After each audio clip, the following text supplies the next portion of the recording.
আজকের রেসিপি বেলের শরবত। চামচের সাহায্যে বেল থেকে কদটা বার করে নিচ্ছি। এইভাবে দুটি বেল আমরা কদ বার করে নেব।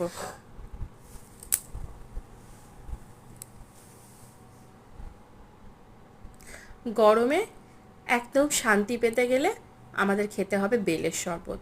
বাড়িতে অতিথি এলো অথবা নিজেরাই গরমে বাইরে থেকে এলাম, এক গ্লাস বেলের শরবত খেয়ে নিন, ব্যাস শরীর একদম ঠান্ডা হয়ে যাবে। এভাবে হাতের সাহায্যে চেপে চেপে দানাগুলো বার করে নেব। এবারে দিয়ে দেব পরিমাণ মতো জল আর একটু চিনি। বেল যদি মিষ্টি হয় খুব, তাহলে বেশি চিনি দেওয়ার প্রয়োজন নেই, এটা বেলের মিষ্টির উপর নির্ভর। ব্যাস তৈরি হয়ে গেছে আমাদের বেলের শরবত। এবারে গ্লাসে করে পরিবেশন করব।